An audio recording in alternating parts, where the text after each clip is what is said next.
Start करते हैं KMnO4 के रिएक्शन। ठीक है, अब बड़े इंपॉर्टेंट है, कल KMnO4 का पूरा मेथड ऑफ प्रिपरेशन और उसका स्ट्रक्चर समझा दिया था मैंने। कोई मुझे बताएगा KMnO4 में जो MnO4 आयन होता है उसमें कौन सा हाइब्रिडाइजेशन होता है? कौन सा हाइब्रिडाइजेशन होता है?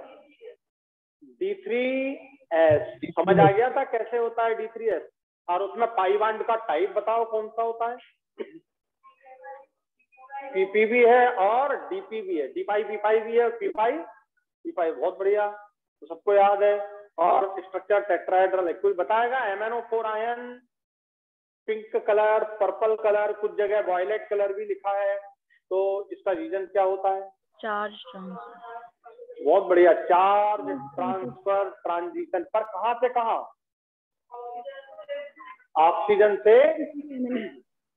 ऑक्सीजन से Mn के पास, Mn तक, oxygen to Mn in the visible region, in the visible region. ये भी मत भूल जाना।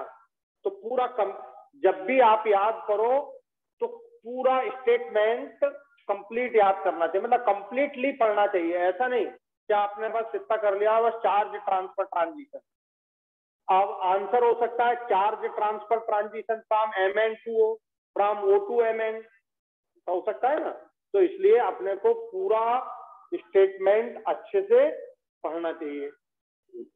ठीक है, और जब अपन पूरा अच्छे से पढ़ लेते हैं अपने आप कॉन्फिडेंस आ जाता है। जहाँ कॉन्फिडेंस आया कि फिर दुनिया में कोई पराजित नहीं कर सकता। पराजित कभी नहीं होता, कोई आदमी पराजित तब होता है जब उसके अंदर कॉन्फिडेंस नहीं होता। पराजित का मतलब जानते हो ना? ठीक है, तो पराजित तभी होता है जब कॉन्फिडेंस नहीं होता। कॉन्फिडेंस हो तो सवाल ही नहीं उठता कि वो पराजित हो किसी से। अब बोले सर कॉन्फिडेंस आता कैसे है? तो मैंने आपको बतलाया पूरा अच्छे से, पूरा कंप्लीट स्टडी करनी चाहिए, रीड करना चाहिए अच्छे से। अपने आप आ जाता है कॉन्फिडेंस। ठीक है, अपने आप आ जाता है। तो बस स्टार्ट करते हैं KMnO4 के रिएक्शन। आ गए सब लोग? अभी और आना बाकी है, अपन अब उनका वेट नहीं करते। चलिए, KMnO4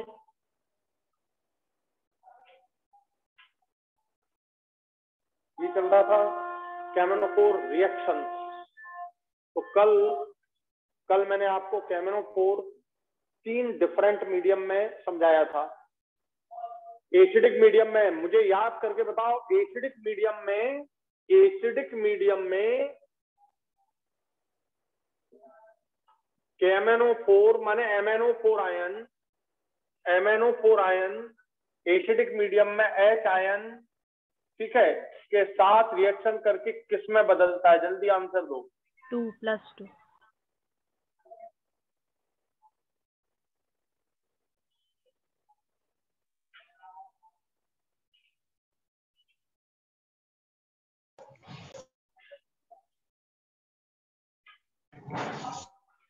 तो KMnO4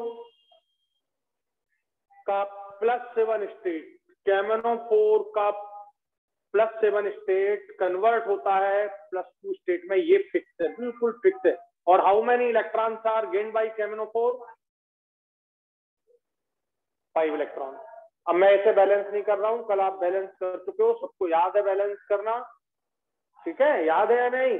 फिर भी एक बार, MnO4 आयन 4, तो ये 4 H2O निकाल देना इधर, और ये 8 H आयन। देखो ये 4 × 2, तो ये हो गए कितने? 8 H ion. And this is the complete balance reaction in which in acidic medium, अब याद करना है। ठीक है, अगर मैं MnO4 आयन का रिएक्शन, MnO4 आयन का रिएक्शन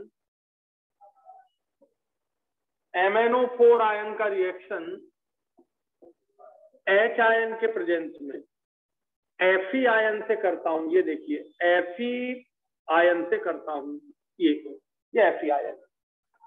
तो आप बताओ, दिमाग लगाओ, ये तो आपके सामने है। एक बार फिर बोलूंगा, +7 से ये +2 में कन्वर्ट हो गया, और Fe+2 कन्वर्ट हो जाएगा Fe+3। ये देखिए Fe+2 कन्वर्ट हो जाएगा Fe+3। तो ये फिक्स है।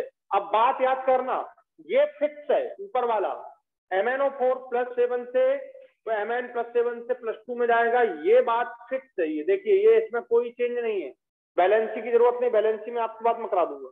ठीक है, Mn+2 में बदल गया, ये फिक्स है, ये बात है। ये किस में बदला बोलो? Fe+2 Fe+3 में। अगर मैं यहाँ पर ये सेम ले लूं, ये देखिए सेम, अगर मैंने यहाँ पर Sn+2 ले लिया तो ये किस में चला जाएगा? जल्दी बोलो, Sn+4। आ गया समझ में? Sn+2 Sn+4 में। नीट में आपको एक क्वेश्चन आया है रिडॉक्स टाइट्रेशन में Sn+2 Sn+4 में। बोलो Sn+2 कितने इलेक्ट्रॉन लूज कर रहा है? तो इसका एन फैक्टर 2 हो जाएगा। ठीक है, और इसका एन फैक्टर कितना है देखो। तो आपका वहां पे क्वेश्चन के लिए मैंने तैयार कर दिया, आगे अपन समझेंगे। तो पहले मैं आपको लिख रहा हूं शॉर्टकट बात।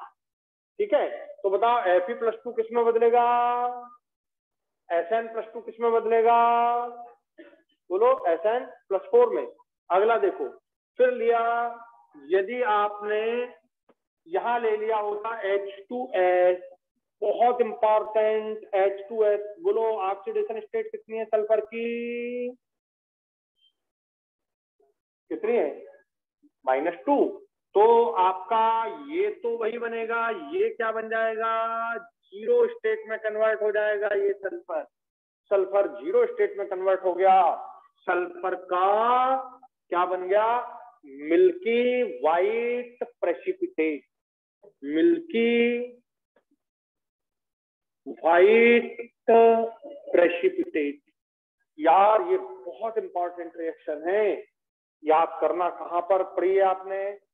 हमने जब कोलाइड मैंने पढ़ाया होगा तब कोलाइड में भी इसे पढ़ाया, सल्फर का कोलाइडल सॉल्व बनाने के लिए। कहां पे? कोलाइड में। याद दिला रहा हूं जिन बच्चों ने कोलाइड पढ़ा है उनके लिए। तो कोलाइड सल्फर, कोलाइडी सल्फर का बड़ा इंपॉर्टेंट मेथड ऑफ प्रिपरेशन है। वहां के लिए भी ये क्वेश्चन बहुत इंपॉर्टेंट है। H2S से रिएक्शन करता है तो क्या बनता है? सल्फर बनता है। यहाँ के लिए भी बहुत इंपॉर्टेंट। तो इसलिए मैंने वापस फिर से याद दिला दिया कि कोलाइड में मैंने आपको इसे पढ़ाया था, freshly prepared precipitate convert into colloid by the action of electrolyte. तो ये मैंने आपको वहां पे समझाया हुआ है। जो बच्चे उस समय कोलाइड में थे, नहीं है तो कोई बात नहीं, थोड़ा सा ध्यान रखेंगे कि सल्फर का कोलाइडल सॉल्व बनाने के लिए हम यूज कर सकते हैं। ठीक है, H2S को। फिर यही लिया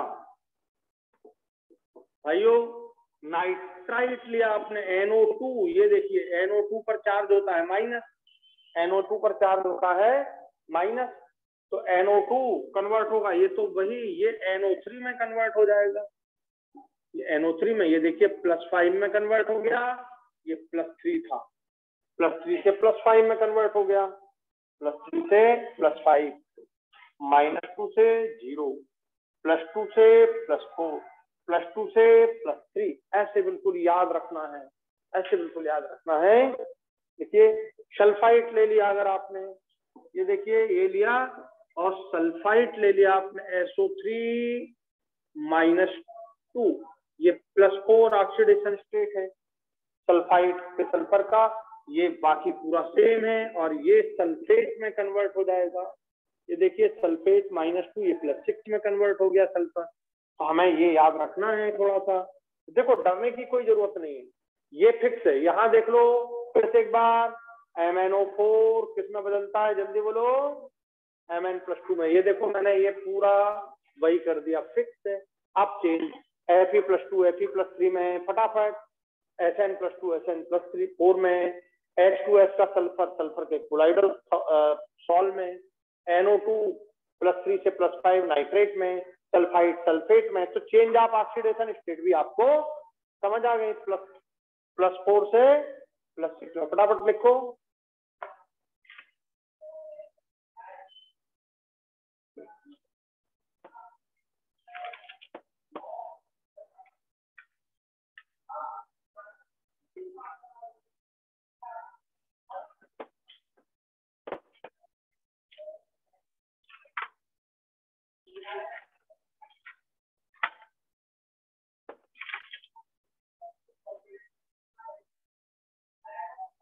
गया, हो गया।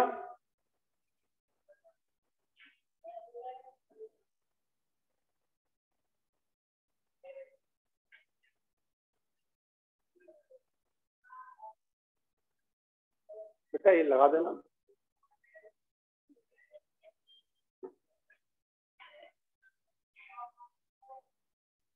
तो करेक्टली इसको Fe+2 Fe+3 में, Sn+2 Sn+4 में, H2S सल्फर में, NO2 नाइट्राइट नाइट्रेट में, सल्फाइड सल्फेट में। इस तरह ये कन्वर्ट हो जाएगा।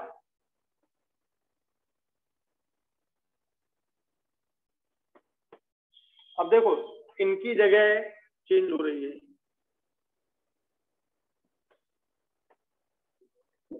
ये देखो ASO3 -3 चार्ज है इस पर, -3। अरे जैसे फास्फेट होता है, फॉस्फाइट होता है, नाइट्रेट होता है, नाइट्राइट होता है, तो ये आर्सेनाइट है।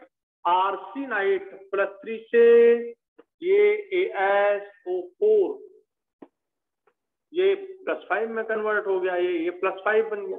तो आर्सेनाइट देखो, सल्फाइड सल्फेट में, नाइट्राइट नाइट्रेट में, तो आर्सेनाइट आर्सेनेट में, आर्सेनाइट आर्सेनेट, आर्सेनाइट आर्सेनेट में। फटाफट लिखो आर्सेनाइट आर्सेनेट। ये देखो ऑक्जेलेट C2O4 ऑक्जेलिक एसिड जानते हो ना, -2, ये ऑक्जेलिक एसिड ऐसा होता है, ये ऑक्जेलिक एसिड होता है, ये ऑक्जेलिक एसिड है। इससे H निकाल दो, ये दोनों H निकाल दोगे तो कैसा चार्ज आ जाएगा, -2। और इसको ऐसा लिख दिया C2O4। तो आप चाहो तो साइड में ऐसा लिख लेना। तो ये ऑक्जेलेट आयन है, ऑक्जेलेट ऑक्जेलेट आयन है। बताओ ये तो सेम, इसमें कोई चेंज नहीं होगा।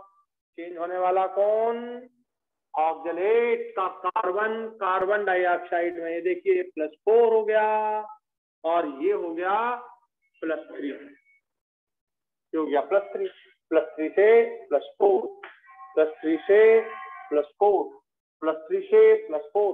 ऑक्जेलेट किसमें कन्वर्ट हो गया, ऑक्जेलेट किसमें कन्वर्ट हो गया, कार्बन डाइऑक्साइड में। सिंपल है। +3 इसकी ऑक्सीडेशन स्टेट तो निकाल लोगे ना, तो +3 से +4। फिर मैं अभी पूरा बैलेंस, पहले याद कर लो कि कौन से क्या बनता है, ठीक है। हो गया, ऑक्जेलेट कार्बन डाइऑक्साइड में, आर्सेनाइट आर्सेनेट में, और देखते हैं क्लोराइड। ये देखो क्लोराइड, क्लोरीन, क्लोराइड क्लोरीन में फटाफट लिखो क्लोराइड।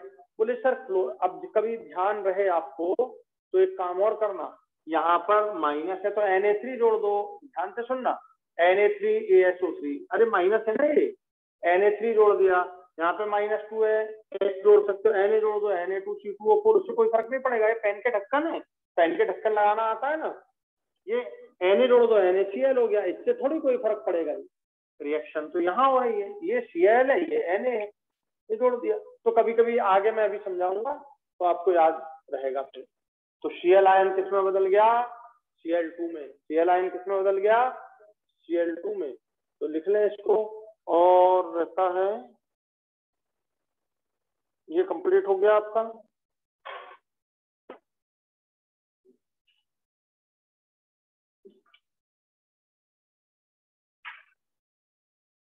ठीक है, हटा दें अब इसको। तो बहुत सारे रिएक्शन हो गए, इनका ध्यान रखना। अब भी अपन इसमें एक बात और समझेंगे। अच्छा एक और देता हूं, चलो समझो। ये आया है तुमको, ये भी आया है तुमको अभी लास्ट ईयर 19 में, 19 के पहले 17 में या 16 में ये आया है। यहाँ पर अगर मैं आपको FeC2O4 दे दूं, अब ध्यान से सुनना इधर, ये देखो ये दोनों हटाए, इस पर कैसा चार्ज आ गया बोलो, माइनस। और अगर मान लो मैं इससे Fe जोड़ दूं, ये Fe जोड़ दिया मैंने तो इस पर +2 है, ये Fe जोड़ दिया मैंने +2, दिख रहा है कि नहीं, Fe+2 ये जोड़ दिया Fe2O4। तो ये आपको 16-17 के आसपास देखना तो ये वाला क्वेश्चन भी आया है, और लास्ट ईयर का देखना तो ये वाला भी आया, 19 में आया यार ऑक्सिलेट आयन का बैलेंस पूरा। तो बड़े सिंपल है, इनमें कुछ थोड़ी है, मैं अभी आपको 2 मिनट में सिखा दूंगा। Fe2O4। अब बताओ, तुमने सबसे पहला रिएक्शन यहाँ लिखा था Fe वाला, Fe देखो किसमें बदलता है, Fe बदलता है Fe+3 में। तो ये +2 वाला Fe है, ये किसमें बदल गया, +3 में। ठीक है, और ये कार्बन देखो सामने रखा है, ये +3 है, और ये बदल गया CO2 में, ये 2 चीज बन जाएंगे, ये +4 में बदल गया ये। तो +3 से ये +4 हो गया, अब +2 से ये +3 हो गया, और ये तो वैसा ही रहेगा, ये देखो इसमें तो कोई चेंज है ही नहीं, इसमें तो कोई चेंज है ही नहीं। ये आपको क्वेश्चन पूछा गया है तो सिंपल हो गया ना। तो सबसे पहले मैंने तुमको क्या बनता है वो समझाया, सबसे पहले मैंने तुमको इनसे क्या बनता है, ये फिक्स है, Mn+2 ही बनेगा। किस मीडियम में, जल्दी बोलो, किस मीडियम में, एसिडिक मीडियम में फिक्स है। हाँ बिल्कुल फिक्स है, ठीक है। और अब ये सब आए हुए हैं, जितने आए हैं सारे एग्जाम में, और तुम्हारे एनसीईआरटी में जो दिए हैं सब मैंने यहाँ पे लिख दिए हैं, ठीक है।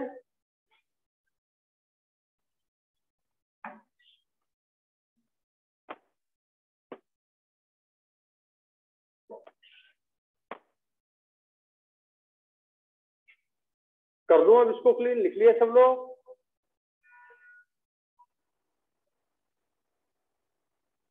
तो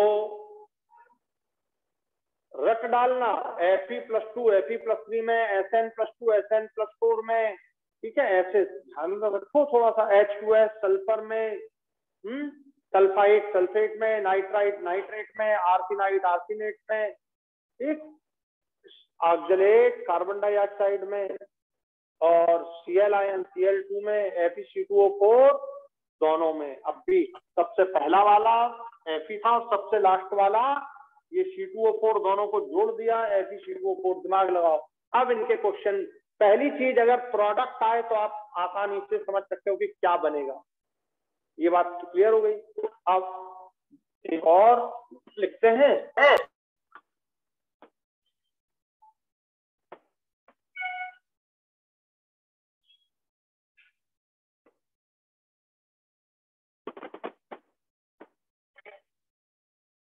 ऑनलाइन बच्चों को सब समझ आ गया? Yes sir.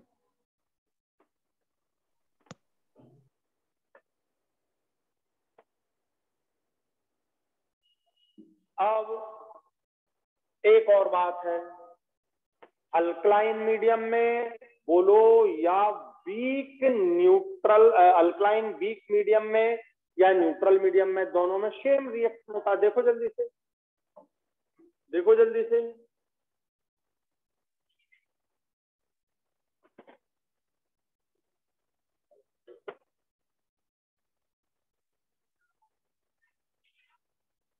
जल्दी देखो, दोनों सेम रिएक्शन होता है कि नहीं, in weak alkaline medium and neutral medium. मुझे रिएक्शन बोलो क्या होता है, MnO4 आयन का +7 स्टेट है, ठीक है, और कितने इलेक्ट्रॉन गेन करता है, 3 इलेक्ट्रॉन गेन करता है, और बदलता किसमें है, MnO2 में बदलता है। अब आपको क्या रिएक्शन बैलेंस याद है, क्या करना होता है, इधर कितने हैं 4, इधर कितने हैं 2, इधर 2 ज्यादा है, तो 2 ज्यादा, जिस साइड ज्यादा है ऑक्सीजन उसी साइड H2O जोड़ दो। कितने H2O जोड़ दिए, ये देखो, फिर से देखना कभी गलती ना हो, इधर कितने ऑक्सीजन है 4। अच्छा एक बार और सुन लो फिर से, अगर तुम्हें कभी यहाँ पे H2O लिख के दे दिए जाए, H आयन लिख के दे दिए जाए, तो उनको हटा दो। ये देखो मैंने लिख के दिया था पर मैंने हटा दिया, अब नहीं है यहाँ पे। अब मैंने बैलेंस करना शुरू किया, तो +7 किस में गया, +2 में। बोलो कितने का चेंज, तो ये 3 इलेक्ट्रॉन लिख दिए मैंने, समझ गए, +4। अरे सॉरी, चलो कोई बात नहीं।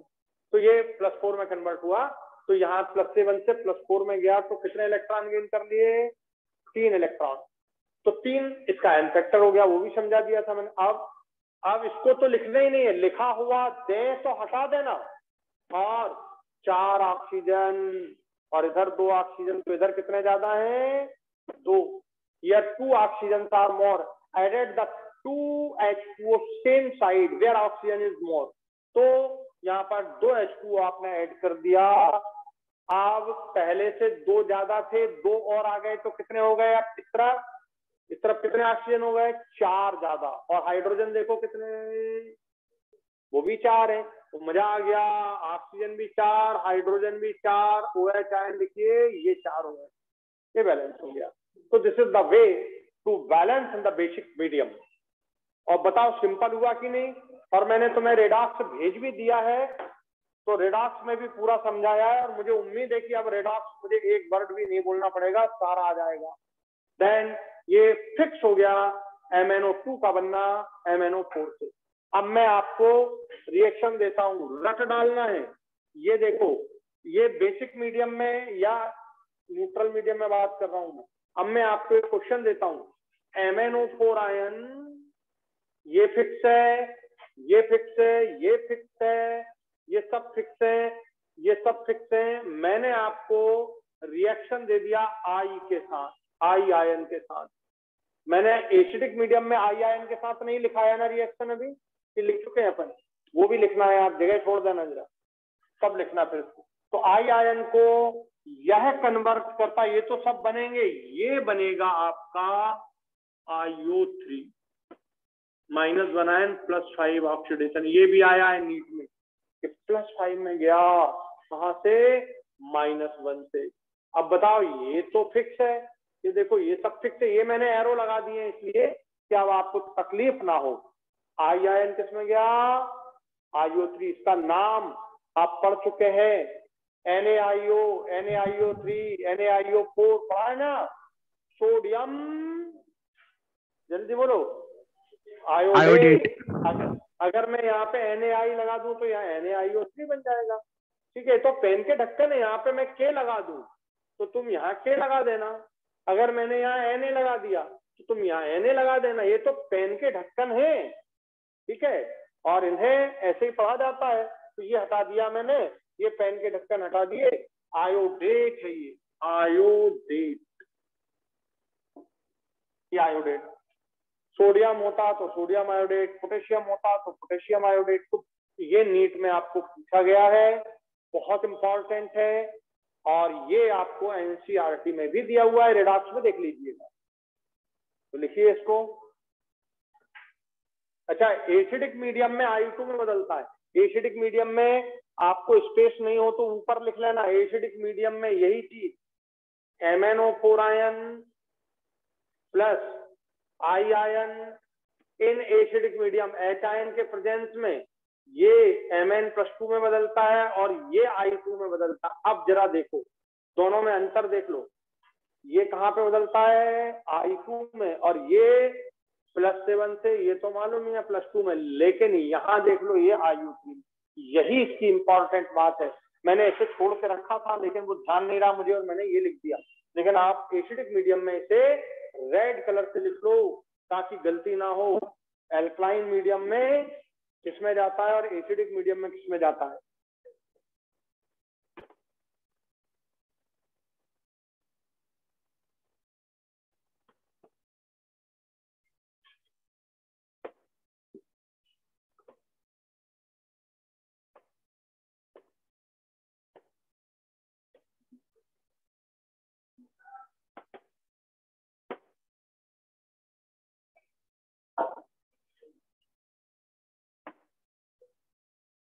तो बहुत ज्यादा इंपॉर्टेंट बात है ये वाली आयोडेट आयन। अब देखो, ये तो आप कन्वर्ट करना सीख गए, ये ध्यान रहेगा ना। तो सबसे पहले मैंने आपको सिखाया है कि आप शॉर्टकट याद करें कि क्या बन रहा है, फिर बैलेंस करना तो मैं आपको तुरंत सिखा दूं।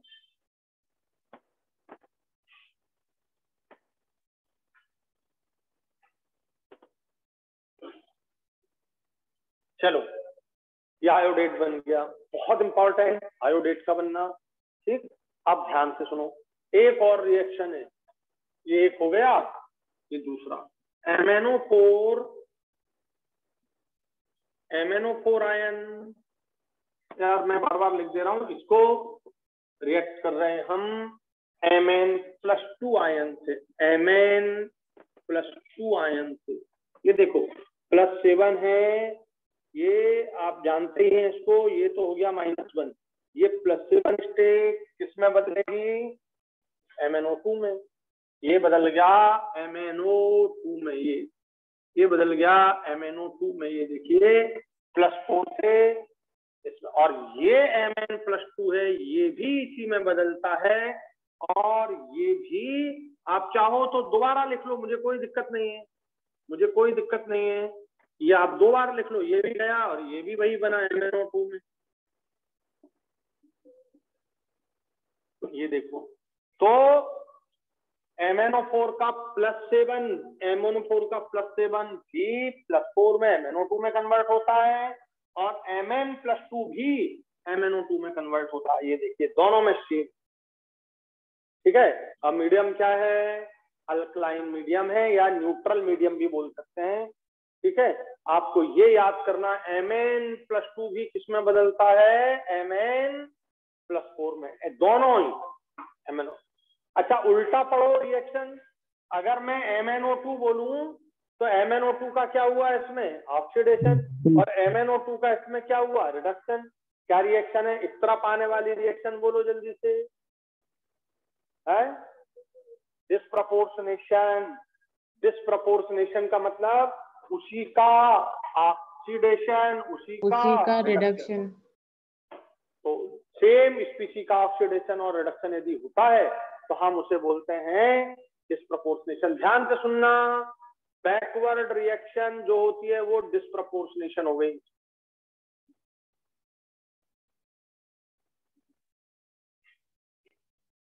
अब देखो इधर, इधर सामने देखो, ये +7 स्टेट से किसमें बदला और ये +2 से किसमें बदला? माने उसी में बदल गया, ये भी उसी में बदल रहा और ये भी उसी में बदल रहा। दो अलग अलग चीजें सेम में बदले, दो अलग अलग चीजें सेम स्पीसी में बदले, दो अलग अलग ऑक्सीडेशन स्टेट हैं, दो अलग अलग ऑक्सीडेशन स्टेट हैं, सेम में बदल जाएं, तो ऐसी रिएक्शन को बोलते हैं कम प्रपोर्शनेशन। इसका नाम हो गया, ऊपर वाली रिएक्शन का नाम हो गया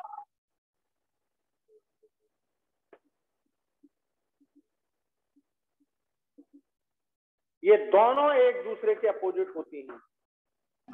आप ध्यान रखना, डिस्प्रपोर्शनेशन का उल्टा क्या? कम प्रपोर्शनेशन। कम प्रपोर्शनेशन का उल्टा क्या? डिस्प्रपोर्शनेशन। एसिड में बेस मिलाओ तो क्या कहलाती है? एसिड बेस रिएक्शन का, एसिड में बेस मिलाओ तो कौन सी रिएक्शन कहलाती है? न्यूट्रलाइजेशन। और न्यूट्रलाइजेशन में acid plus base equal to salt बनता है, और क्या बनता है? पानी। और साल्ट में यदि पानी मिला दो तो रिएक्शन बैकवर्ड हो जाती है, एसिड या बेस बनता है, तो उसे क्या बोलते हैं? हाइड्रोलिसिस। तो न्यूट्रलाइजेशन और हाइड्रोलिसिस एक दूसरे के अपोजिट है। डिस्प्रपोर्शनेशन और कम प्रपोर्शनेशन एक दूसरे के अपोजिट है, ठीक? याद हो गया? तो कम, इसलिए मैंने यहां पर आपको ध्यान दिलाया कि जितनी भी डिस्प्रपोर्शनेशन है, जितनी भी, उनका उल्टा कर दो तो वो क्या कहलाएगी? कम प्रपोर्शनेशन। कम प्रपोर्शनेशन का उल्टा कर दो तो क्या कहलाएगी? डिस्प्रपोर्शनेशन। आ गया आप समझ में अच्छे से? बहुत बढ़िया। तो ये रिएक्शन लिखिए जल्दी से।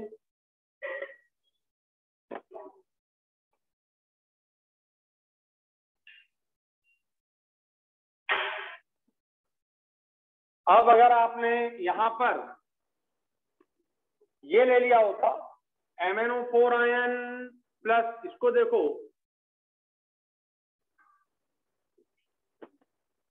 ये अगर यहाँ पे सोडियम लगा दो तो नाम हो गया सोडियम थायोसल्फेट, नहीं तो अकेला नाम इसका हो गया थायोसल्फेट।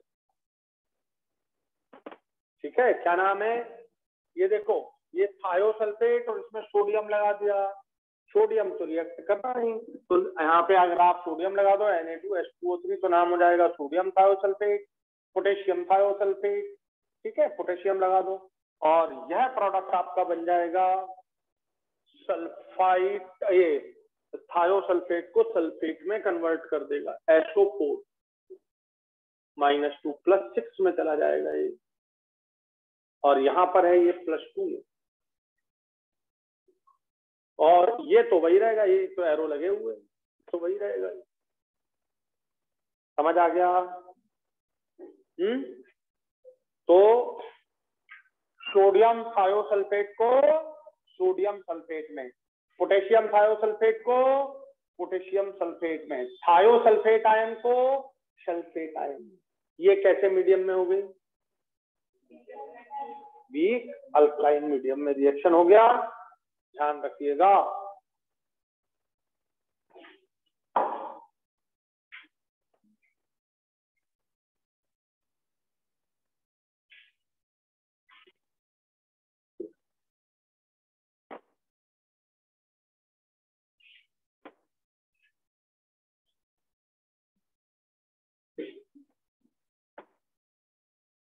तो थायोसल्फेट को सल्फेट में कन्वर्ट कर देता है। अब बताओ कंप्रपोर्शनेशन और डिस्प्रपोर्शनेशन अच्छे से क्लियर हो गया सबको? तो डिस्प्रपोर्शनेशन का जस्ट उल्टा कर देना तो क्या बन जाएगा?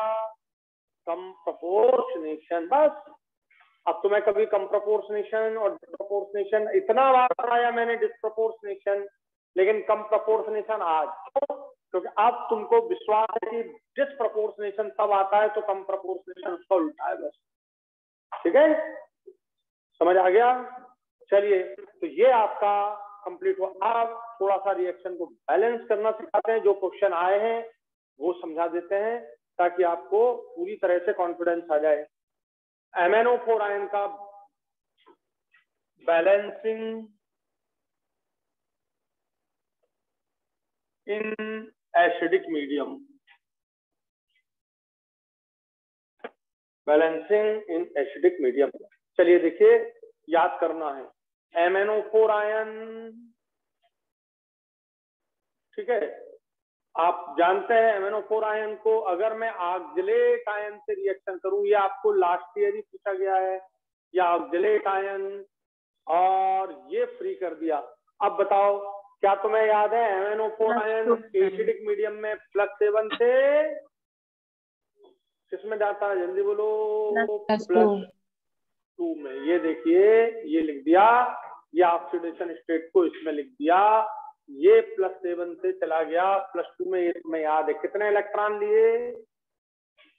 जल्दी बोलो, कितने इलेक्ट्रॉन लिए कि 5 इलेक्ट्रॉन। 5 इलेक्ट्रॉन का क्या गेन हो रहा है? +7 था, उससे किसमें बदल गया? +2 में। 5 इलेक्ट्रॉन का गेन, और गेन होने वाली रिएक्शन का नाम क्या होता है? जल्दी बोलो। रिडक्शन। ये रिडक्शन हो रहा है, हम ये बोलेंगे MnO4 आयन का रिडक्शन किसमें हुआ? Mn+2 में। कैसे बोलेंगे? MnO4 ion reduced into Mn+2 ion bye gaining 5 electron, 5 electron का गेन करके। ठीक है, समझ आ गया? अब बताओ, ये हो गया 5। अब इसको देखो, ये +3 है, ऑक्सीडेशन स्टेट तो निकाल लोगे ना, कार्बन का ऑक्सीडेशन स्टेट निकालो कितना आता है? +3 आएगा, करके देख लो, करके देख लो। तो +3 आया, और +3 से ये कन्वर्ट होता है CO2 में, और CO2 होता है +4 कार्बन का। कार्बन का ऑक्सीडेशन स्टेट है +4। अच्छा, +4 है तो बताओ कार्बन किसमें बदला? +4 में। ऑक्सीजन में बोले सर ऑक्सीजन भी तो है, ऑक्सीजन में चेंज नहीं आ रहा है, यहाँ भी -2 है, यहाँ भी -2 है, यहाँ भी -2 है। यार बताओ, जब चेंज नहीं आ रहा है तो उसे लिखने की जरूरत नहीं है। मैं इतना पढ़ा रहा हूँ, मैं इतना पढ़ा रहा हूँ रिडॉक्स चिल्ला चिल्ला के, तुम्हारे अंदर कोई चेंज नहीं आया। कल पूछ लिया कि MnO4 का ऑक्सीडेशन स्टेट Mn का कितना है, तो बोले नहीं मालूम, तो फिर मैं क्या करूंगा? तुम्हें छोड़ दूंगा।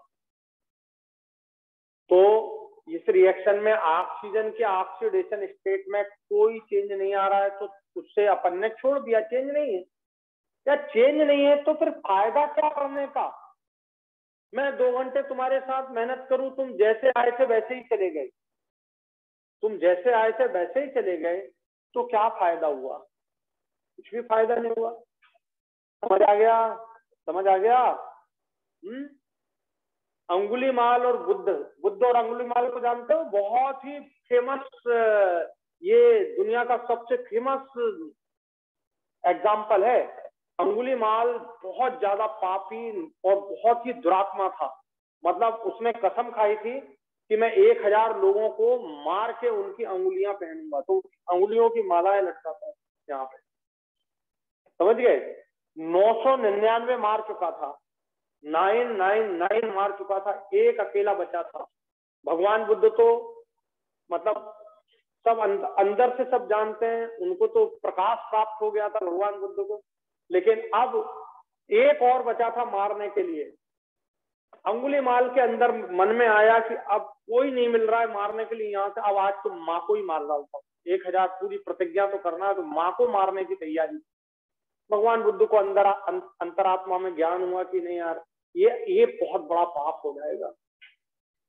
वो वहां से चलना शुरू किए, भगवान बुद्ध पहुंच गए और भगवान बुद्ध जा रहे हैं, एकदम अंगुलीमाल को मजा आ गया। बोले अब आज तो मेरी जो प्रतिज्ञा थी 1000 की वो पूरी हो जाएगी। समझ गए?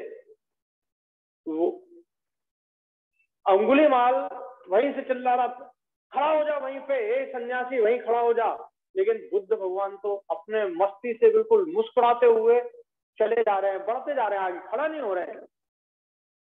ठीक है, एकदम आके खड़ा हो गया सामने, मैं तेरे को मारूंगा। बोले कौन हो तुम, क्यों मारोगे, मैंने क्या बिगाड़ा है? ठीक है, बोले मैंने मेरी प्रतिज्ञा की है 1000 की। भगवान बुद्ध के मन में अंदर आया कि नहीं यार, ये सुन सकता है अभी, 1 मिनट रुक गया ये, मतलब अभी इसके अंदर कहीं ना कहीं थोड़ी सी चीज है जो इसको सुधार सकती है। समझ गए कि नहीं? जो इसको सुधार सकती है। रुक गया वहीं पे, मारा नहीं, चाहता तो मार देता, उन्हें कुछ है। भगवान बुद्ध से उसकी वार्ता जो भी हुई, बाद में एकदम परिवर्तित हो गया। उनसे मिलने के बाद उनका तेज, उनकी मतलब जो वाणी थी, उनके अंदर जो सत्य था भगवान बुद्ध के अंदर, उस सत्य को उसने स्वीकार किया, बदल गया, एकदम बदल गया। अब जिस गांव के उसने लोगों को मारा था, उस गांव में उसने माला उतार उतार के फेंकती और गांव में चला गया। लोग डर डर के भाग रहे थे, बोले अब भागने की जरूरत नहीं, तो बदल गया है, अब तो ये महात्मा हो गया, महात्मा बुद्ध हो गया ये, मतलब एक क्षण में बदल गया। समझ आ गया? तो यदि मैं आपको 2 घंटे आपके साथ मेहनत कर रहा हूं और आप जैसे आए थे वैसे ही चले गए, तो कोई फायदा नहीं, जब इतना बड़ा दुरात्मा बदल सकता एक क्षण में।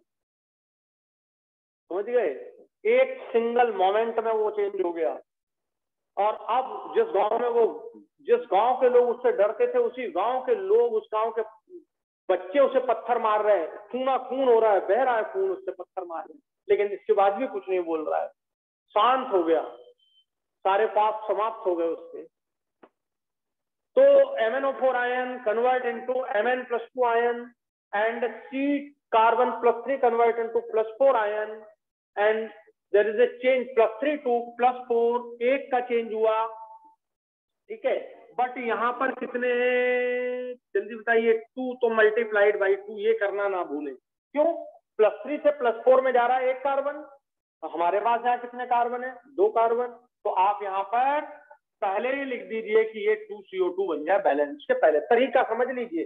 2CO2 लिख दिया और यहाँ पर मैंने 2 से मल्टीप्लाई कर दिया ताकि 2 इलेक्ट्रॉन लूज हो गए, और लूज होने वाली रिएक्शन कहलाती है क्या? ऑक्सीडेशन। जो इलेक्ट्रॉन लूज करता है वो कहलाता है रिड्यूसिंग एजेंट, ये हो गया यहाँ पर रिड्यूसिंग एजेंट। और जो इलेक्ट्रॉन गेन करता है, गेन करने वाली रिएक्शन का नाम है रिडक्शन, लेकिन ये कहलाता है ऑक्सीडाइजिंग एजेंट, ये हो गया ऑक्सीडाइजिंग एजेंट। और अब हमारा रिएक्शन में हमें बहुत कुछ बात समझ में आ गई।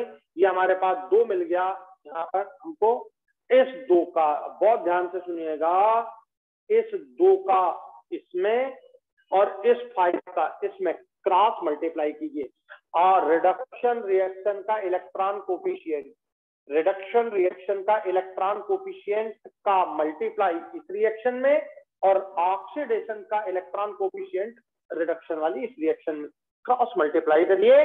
तो यहाँ पर 5, यहाँ पर 5 और 5 से ये यहाँ पर भी 5 होगा, तो यहाँ देखिए 5 से मल्टीप्लाई किया, ये 5 into 2 दिख रहा है कितना हो गया। अब आप बात समझना अच्छे से, पहले 2 फिर 5 से भी मल्टीप्लाई करना है ना, ये 5। अब देखो इधर कितने कार्बन है 10 और इधर भी हो गया 10, हमारा काम बन गया। और इधर ये 2 से मल्टीप्लाई किया, इधर आप 2 से मल्टीप्लाई कर दो, ये काम बन गया। ये देखो ये इलेक्ट्रॉनिक बैलेंस भी हो गया, Mn का बैलेंस भी हो गया, कार्बन का बैलेंस भी हो गया। अब रह गया केवल ऑक्सीजन।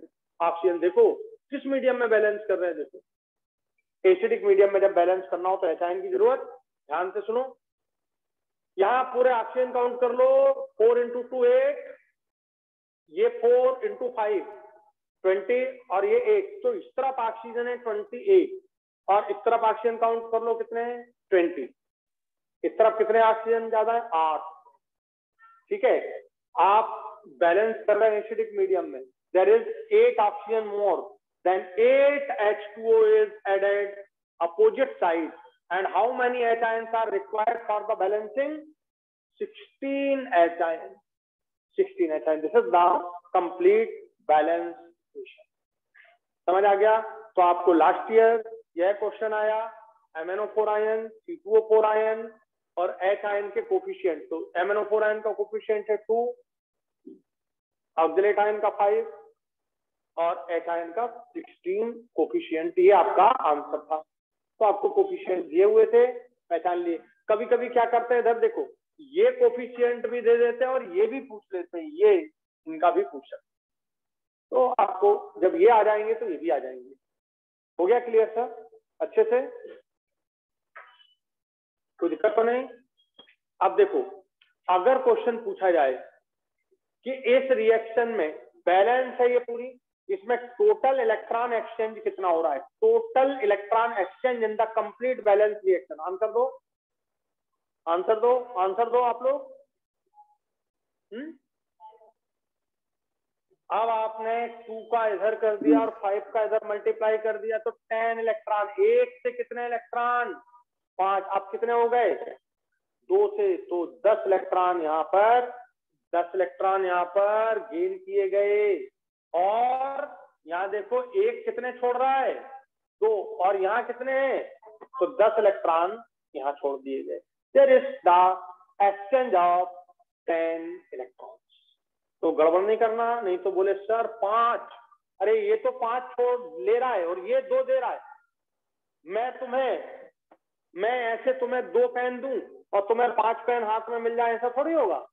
ये 2 छोड़ रहा है और इसको 5 मिल रहे हैं, ऐसा कैसे हो सकता है। तो इसीलिए बैलेंस करने के लिए कि इलेक्ट्रॉन बैलेंस हो जाए, हमने इस 2 का इधर, इस 5 का इधर क्रॉस मल्टीप्लाई किया, तो यहाँ 1 से 2 छोड़े जा रहे हैं, तो 5 से कितने इलेक्ट्रॉन छोड़े जाएंगे 10, और यहाँ 1 5 इलेक्ट्रॉन ले रहा है, तो 2 कितने इलेक्ट्रॉन लेंगे। तो कभी क्वेश्चन ऐसा आ जाता है कि how many number of electron exchange in the complete balance equation, complete balance equation, तो आंसर हो जाएगा यहाँ पे 10। हो गया क्लियर। ऐसे सभी रिएक्शन में आपको सोचना है, एक को मैं अप्लाई करके बतला रहा हूँ, ऐसे सभी रिएक्शन में आपको सोचना है। चलिए देखिए, अब मैं आपको पूछूं MnO4 आयन का यहाँ पर एन फैक्टर कितना है, 10 नहीं है 5। हमेशा याद रखना, तुम दुकानदार के पास जाते हो तो वो 1 पेन की कीमत बतलाता है, ठीक है, कोई भी 1 की कीमत बतलाता है वो, ठीक है। कल जैसे मैंने एग्जांपल दिया था, दुकानदार ने बोल दिया 17 पेन 514 रुपए के हैं, अब तुमको कितने चाहिए तुम अपने गुणा भाग करके देख लो और ले लो, ठीक है। तो अपन कहेंगे भैया ऐसी दुकान पे हमें नहीं जाना, हमें तो इतना मैथ नहीं आता कि यार 17 पेन है 514 रुपए के, 1 कितने का आएगा, हमको 4 लेने, फिर 4 से पहले 1 निकालो, फिर 4 से मल्टीप्लाई करो। ये दुकानदार है कि गणित का टीचर है, समझ गए। तो आपको बात क्लियर हो गई। तो MnO4 ion gain 5 electron. 1 mole of oxidizing agent gain how many number of moles of electron? तो आंसर यहाँ पे हुआ 1 मोल 5 मोल या 1 5 1 5। Here n factor of the MnO4 ion is 5। अब अगर आपको K जोड़ दे, मैं एक बात अच्छे से समझा रहा हूं, इनको अच्छे से समझना, नहीं तो गड़बड़ कर। ये बोले सर Mn का n फैक्टर है, ऑक्सीजन तो ले ही नहीं रहा है, फिर से अच्छे से, ऑक्सीजन तो ले ही नहीं रहा है इलेक्ट्रॉन, Mn ले रहा है, तो ये तो Mn का n फैक्टर हुआ। नहीं नहीं, ऐसा नहीं है, ठीक है। MnO4 का n फैक्टर हुआ पूरा पूरा MnO4 का n फैक्टर, Mn का n फैक्टर V5, Mn का n factor V5, MnO4 ion का n फैक्टर V5। और ध्यान से सुनना, यदि इसमें तुमने K लगा दिया तो K MnO4 का n फैक्टर V5, ठीक है, K MnO4 का n फैक्टर V5, ठीक है। आ गया समझ में। एक फैमिली है जिसमें 2 बच्चे हैं, एक 5 साल का बच्चा है, एक 10 साल का बच्चा है, मम्मी है, पापा है, 4 लोग, ठीक। कहीं पे घूमने गए, खर्च तो पापा ही कर रहे हैं, खर्च पापा कर रहे हैं, 5,000 रुपए पापा ने खर्च किए, ठीक है। इससे से 5 साल के बच्चे से पूछोगे तुम वहां गए थे कितने पैसे खर्च हुए, तेरे कितने पैसे हुए, वो कह रहा है हमारे घर के 5,000 हुए। तो घर, ये घर के ही मेंबर है, इनका पूरे का n फैक्टर कितना हुआ 5, ठीक है। तो there is 5 mole of electron gain by 1 mole of KMnO4, thus n factor of the KMnO4 is 5 and the equivalent mass of KMnO4। अब ध्यान से सुनना, अगर K दिया है तो अब आपको K के लिए 39, Mn आप जानते हैं 55, ऑक्सीजन आप जानते हैं 16 × 4 डिवाइडेड बाई ये 5। तो ये मैंने आपको कल समझा दिया था, लेकिन मैं आपको दूसरी बात समझा रहा हूं, ये तो मालूम है। अगर मैं यहाँ पे Na लगा देता, तो अच्छे से सुनिएगा, Na लगा देता तो आप ये नहीं करते, Na का एटॉमिक मास कितना है 23। नहीं तो बोले सर चाहे KMnO4 हो चाहे NaMnO4 हो, सबका 31.6 आएगा।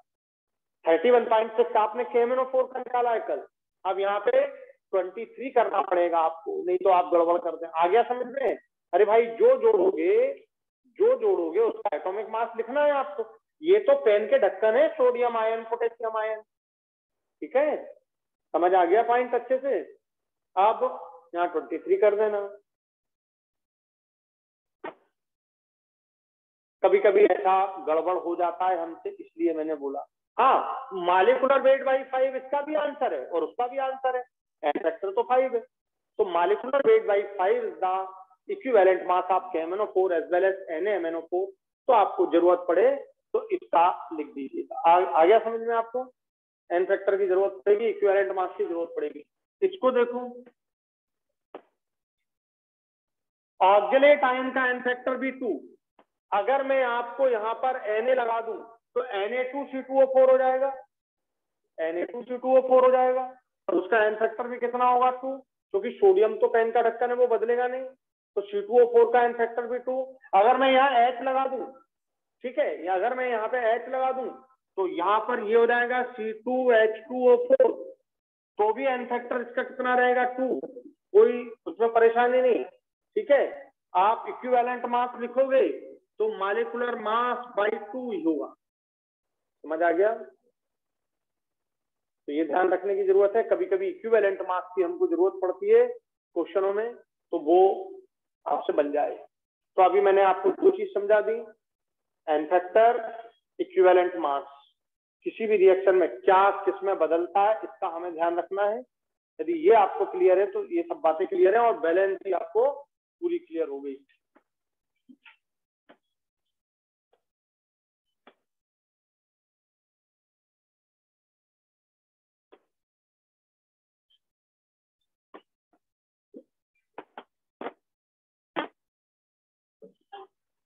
तो प्रॉपर बैलेंस करना सबको आ गया, ठीक है। ध्यान से सुनिएगा, मैं एक दे रहा हूं, इसको तुम्हें अच्छे से बैलेंस करना है। MnO4 आयन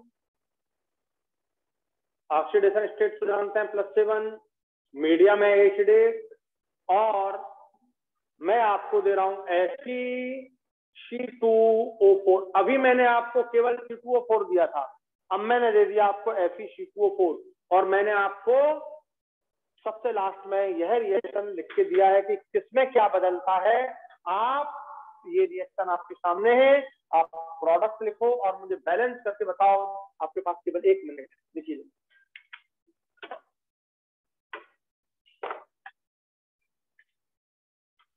प्रोडक्ट आपको ही लिखने हैं, मैंने समझा दिए हैं। अब वो कई बार प्रोडक्ट आपको क्वेश्चन में दिए जाते हैं, कई बार नहीं दिए जाते हैं, ठीक है। नहीं तो आप वेट करो कि यार वहां तो प्रोडक्ट दिए नहीं थे, तो याद होना चाहिए कुछ खास।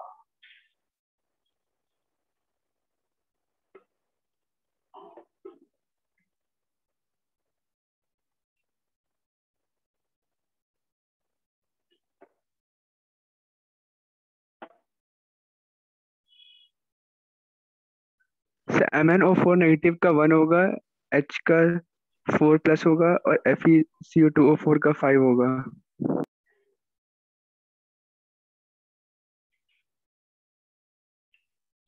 तो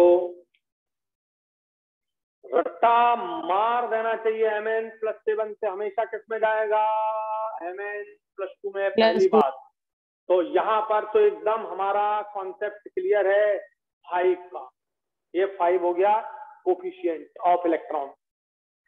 यहाँ पर Fe+2 Fe+3 में जाएगा। ये देखिए, किसी किसी घर में पापा भी कमाते हैं, मम्मी भी कमाती हैं, ठीक है। पापा भी कमाते हैं, कमाई वाला पैसा या खर्च करने वाला पैसा। पापा भी खर्च कर रहे हैं, मम्मी भी खर्च कर रहे हैं, दोनों ने मिला के 6000 रुपये दिए। पापा कह रहे हैं मैंने 4 किए, तूने 2। जरा सा बच्चा है वो कह रहा है टोटल 6 हुए। समझ गए? तो अब आपको यहाँ पर ध्यान देना है, ये है +3, ये है आपका +3, और ये कन्वर्ट हो रहा है किसमें? CO2 में, +4 में। बताइए, यहाँ पर ये वाले केस में 1 और ये वाले केस में +3 से देखो +4, ये 1, लेकिन ये कितने हैं? 2। ये करना नहीं भूलें, टोटल काउंट करो कितना हो गया? 3। FeC2O4 3 इलेक्ट्रॉन लूज करता है, 3 इलेक्ट्रॉन लूज करता है। यहाँ का कोफिशिएंट है 3, यहाँ का कोफिशिएंट है 5।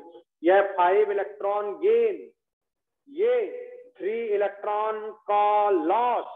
तो इस 3 का इधर मल्टीप्लाई करिए, ये 3, ये आपका, ये 3 का मल्टीप्लाई किया तो ये आपका 3 हो गया, और इधर मल्टीप्लाई होगा 5 का। ये देखिए 5 का, तो ये 5 हो गया Fe+, ठीक है। और कार्बन देखिए यहाँ पर कितने हैं? 2। तो यहाँ पे पहले ही 2 लिख दो ये, और अब 5 का मल्टीप्लाई और करना है, तो ये 5 का भी मल्टीप्लाई कर दिया। तब आप देखेंगे टोटल कार्बन हो गए 5 × 2 10। यहाँ भी ये 5 × 2 10 CO2 हो गए। ये 10 CO2 लिख सकते हैं। बुद्धिमानी हमारा इस तरीके से ही हमें बैलेंस करना है ताकि आगे मिस्टेक ना हो।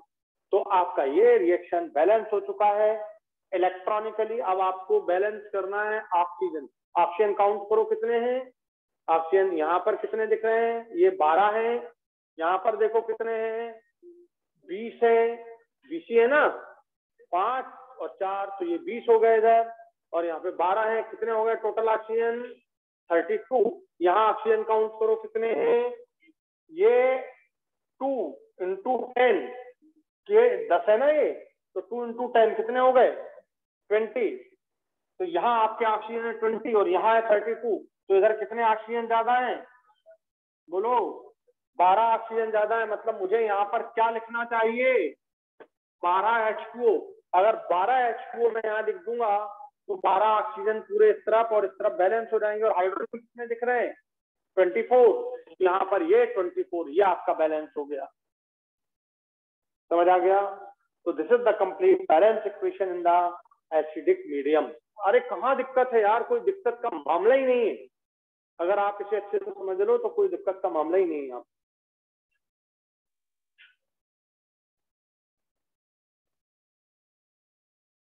ठीक है। अब बात आती है इस पे क्वेश्चन क्या आया है आपको, इस पर क्वेश्चन क्या आया है आपको नीट में। आपको जो क्वेश्चन आया है कि 1 mole of MnO4 ion required how many moles of Fe2O4 for complete oxidation। ठीक है, तो आपको यह क्वेश्चन सॉल्व करना चाहिए, बहुत सिंपल है। मैंने रिएक्शन बैलेंस करा दी, बैलेंस रिएक्शन की हमें जरूरत नहीं इस क्वेश्चन के लिए। मैं जो क्वेश्चन आपको दे रहा हूं इस क्वेश्चन के लिए आपको बैलेंस रिएक्शन की जरूरत नहीं है। देखिए इसको हटा रहा हूं, इसको सबको हटा दिया मैंने, मुझे इसकी जरूरत नहीं है, मुझे इनकी किसी की जरूरत नहीं है, बस सिर्फ मुझे जरूरत है किसमें बदल रहा है। अब ध्यान से सुनना, क्वेश्चन लिख लें। क्वेश्चन है calculate the number of moles of KMnO4 for complete oxidation of Fe2O4 in acidic medium। Acidic medium. तो हमें इसे सॉल्व करने का तरीका देखना है। देखो इधर MnO4 बदलता है +7 में, मेरे पास 5 मोल इलेक्ट्रॉन का ये एन फैक्टर आ गया मेरे पास, ये एन फैक्टर की जरूरत थी, ये एन फैक्टर 5 हो गया। Fe2O4 इसमें बदल गया, ये इसमें मुझे एन फैक्टर की जरूरत थी, मुझे इसका एन फैक्टर 1 मोल का मिल गया 3। ये बात मुझे इन दोनों की जरूरत थी। कंसेप्ट समझना, इक्विवेलेंट कंसेप्ट जो बच्चे आप कभी बिल्कुल नहीं पढ़े हैं तो रेडॉक्स में भी मैंने समझाया है, और उधर सबसे first chapter basic concept of chemistry में भी मैंने समझाया, और यहाँ पर भी मैं समझा रहा हूँ। इक्विवेलेंट का मतलब समझना, एक तमाचा मारा तो एक पड़ा, ऐसा नहीं है कि एक तमाचा मारा तो 2 पड़े। एक तमाचा मार के देख लो कुछ, ठीक है, एक मारोगे एक ही पड़ेगा। ठीक, तो अगर तुमने ये एक इक्विवेलेंट, मोल की बात नहीं कर रहा हूं, मोल की बात नहीं कर रहा हूं, मैं बात कर रहा हूं इक्विवेलेंट।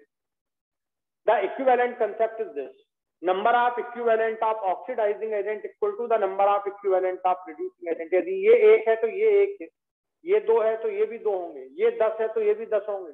एक तमाचा मारा तो एक पड़ा। This is the best equivalent concept. ठीक है, इसमें कोई मिस्टेक नहीं होती, पढ़ने वाले की भी को भी उतना ही महसूस होता है जितना मारने वाले। ठीक है, उतना ही देखने वाले को, हाँ 4 मारे सही। ठीक है, तो कॉन्सेप्ट आपका ये हो गया।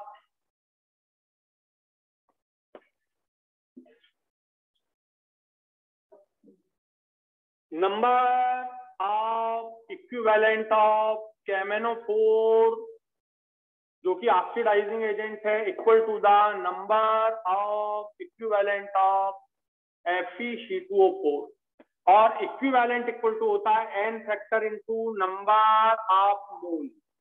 ये KMnO4 के लिए नंबर ऑफ मोल हो गए और इक्विवेलेंट हो गए, और ये N factor into number of mole ये इसके लिए हो गए, ये Fe2O4 के लिए हो गए, ये KMnO4 के लिए हो गए। ये ध्यान से सुनना, इक्विवेलेंट हमेशा बराबर होते हैं, इक्विवेलेंट हमेशा बराबर होते हैं, और इक्विवेलेंट इक्वल टू होता है N factor into mole, equivalent equal to होता है एन फैक्टर इनटू मोल। ये आपने इसके इक्विवेलेंट निकाल लिए, ये आपने इसके इक्विवेलेंट, और इक्विवेलेंट बराबर होते हैं। मोल आपको दिए हैं KMnO4 के, आपको मोल निकालना है, नंबर ऑफ मोल आपको KMnO4 के निकालना है। एन फैक्टर KMnO4 का है 5, नंबर ऑफ मोल Fe2O4 के, calculate the number of moles of KMnO4 for complete oxidation of 1 मोल। यहाँ पे कर लेना है 1 मिनट, 1 मोल, यहाँ पे 1 mole of Fe2O4 in acidic medium. तो आपने ये 1 मोल ले लिया और इसका एन फैक्टर है 3, तो आपका आंसर आ गया 3/5। क्या आ गया? 3/5। अगर उल्टा पूछ लेते इसके मोल Fe2O4 के निकालने होते और इसके लिए होते 1 मोल, तो फिर आपका 5/3 हो जाता। हो सकता है आपको उल्टा पूछा हो, आपको एग्जाम में ये पूछा हो मैंने ये दे दिया, उससे कोई फर्क नहीं पड़ेगा। आपको समझ आ गया कि नहीं आया? तो इक्विवेलेंट पूछते तो इसका एक इक्विवेलेंट, इसके एक, इसका 10, इसको 10, इसके 50, इसके 50, लेकिन मोल पूछा है तो इक्विवेलेंट को मोल में बदल दिया, इक्विवेलेंट को मोल में बदल दिया, इक्विवेलेंट को मोल में बदल दिया, और इक्विवेलेंट इक्विवेलेंट बराबर है। ठीक है, तो N factor into mole, N factor into mole equal to इसका इक्विवेलेंट, इसका इक्विवेलेंट। और ये तो इक्विवेलेंट निकाले मैंने, मोल में बदलना हो तो आप मोल में बदल दो। ठीक है, तो equivalent equal to N factor into mole, equivalent equal to N factor into mole, और ये इक्विवेलेंट और ये इक्विवेलेंट इक्वल कर दिए। ये आपको मालूम है, ये आपको मालूम है, ये आपने लिख चुके हो यहाँ पे, ये आपको निकालना है, ये आपको दिया है। चलिए, कॉन्सेप्ट क्लियर हो जाना चाहिए। ये आपको क्वेश्चन भी पूछा गया है रेडॉक्स में, KMnO4 में भी मैंने इसको दोबारा फिर से बता दिया।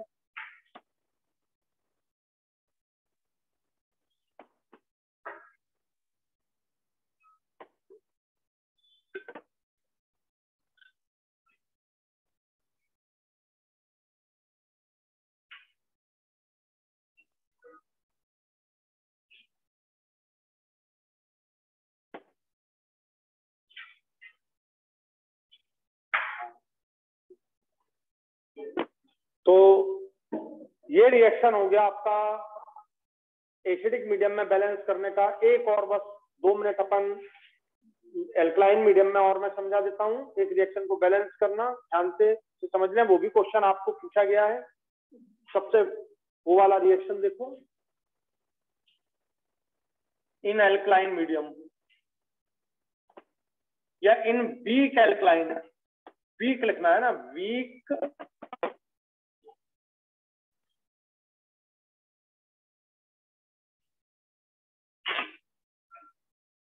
Neutral medium, MnO4 ion plus iodide ion equal to MnO2, ये +4 में, प्लस IO3 -1 आयन। मुझे इस रिएक्शन को बैलेंस करके बताओ जल्दी से। ये आया है आपको, और मैं बताता हूं क्या क्वेश्चन आया है आपको।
इतनी देर थोड़ी लगना चाहिए।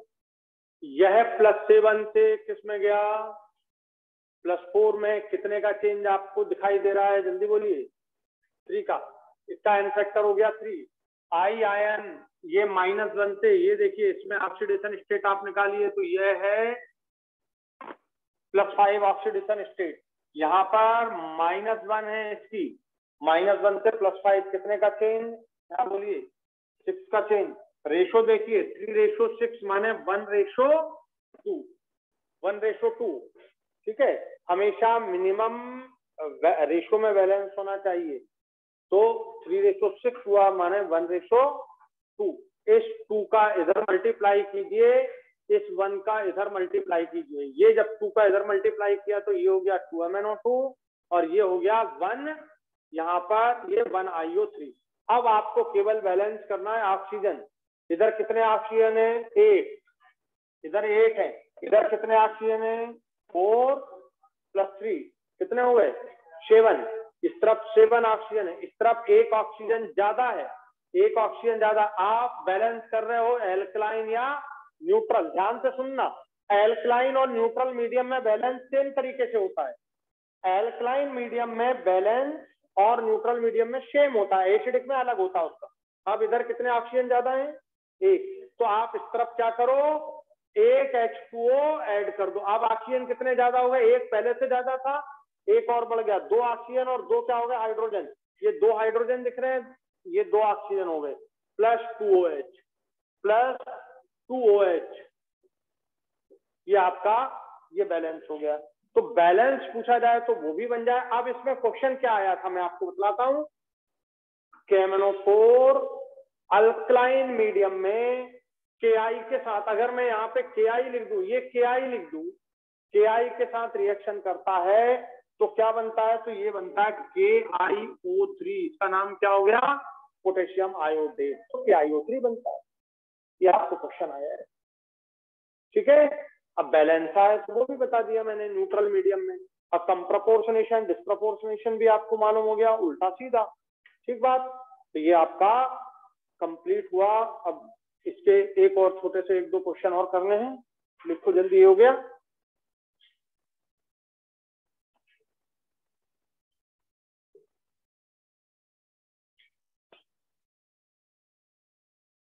एनसीईआरटी यदि आपके सामने हो तो KMnO4 के जहां रिएक्शन पूरे फिनिश होते हैं, जहां KMnO4 के पूरे रिएक्शन फिनिश होते हैं, वहां एक नोट लिखा होगा, उसको पढ़िए।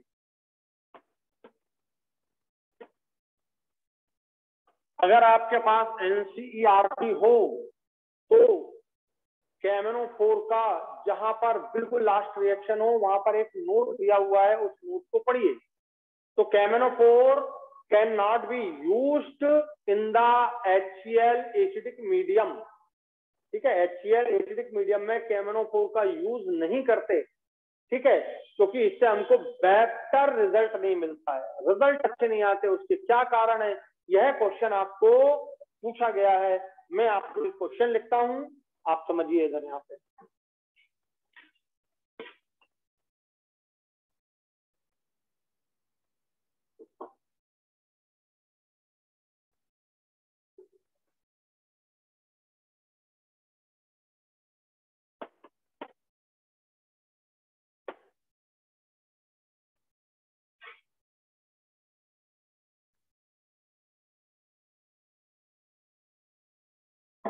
Fe ion cannot be estimated, ठीक है, when आपको मतलब आप मेरे को पूरा क्वेश्चन एकदम परफेक्ट उसका नहीं मालूम है, कब हम यूज नहीं कर सकते। मैं आपको इन आप दे रहा हूं।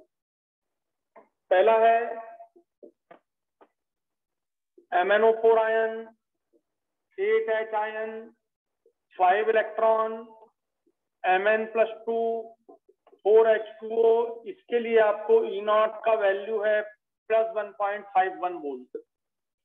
फिर दूसरा Cl आयन, Cl ले लीजिए, 2 इलेक्ट्रॉन गेन करके Cl2 में बदलता है, इसका E0 है +1.36 वोल्ट। फिर तीसरा आपको दिया जा रहा है Cr2O7 +14H ion +6 electron, 2Cr +3 ion +7H2O। इसका E0 आपको दिया जा रहा है 1.33 वोल्ट। देखो मेरे को पूरी दुनिया के E0 याद है, ठीक है, तुम्हें याद नहीं करना है, तुम्हें तो केवल ये लिखना है और ये लिख करके ये देखना है कि हम इसे अप्लाई कैसे करें, ठीक है। तो Fe+3 एक इलेक्ट्रॉन गेन करके Fe+2 में कन्वर्ट होता है, Fe+2 में कन्वर्ट होता है। ऐसी कंडीशन में इसका E0 है 0.77 वोल्ट। इन सबके आगे साइन लगे हुए प्लस के। अब Fe ion can not be estimated quantitatively, ठीक है, इन एस्टिमेटेड, हाँ भी शांत रहे अगर मालूम है तो, क्योंकि मैं वहां भी करा चुका हूं। KMnO4 + H2SO4 इसके साथ दूसरा KMnO4 प्लस HCl के साथ K2Cr2O7 प्लस H2SO4 के साथ and D K2Cr2O7 plus HCl के साथ। किसके साथ हम किसके साथ हम Fe आयन को एस्टिमेट नहीं कर सकते? Fe ion can not be estimated in KMnO4 H2SO4, K2Cr2O7 H2SO4, KMnO4 HCl, K2Cr2O7 HCl। तो आंसर कौन सा होना चाहिए ये समझना है, ठीक है। और मैं उसका पूरा रीजन भी समझाता हूं आपको क्या होगा। तो ध्यान दो, सबसे पावरफुल ऑक्सीडाइजिंग एजेंट इन सभी में कौन है? जल्दी बोलो। KMnO4। अरे इलेक्ट्रॉन गेन कर रहा है KMnO4, तो कितना ई नॉट है इसका?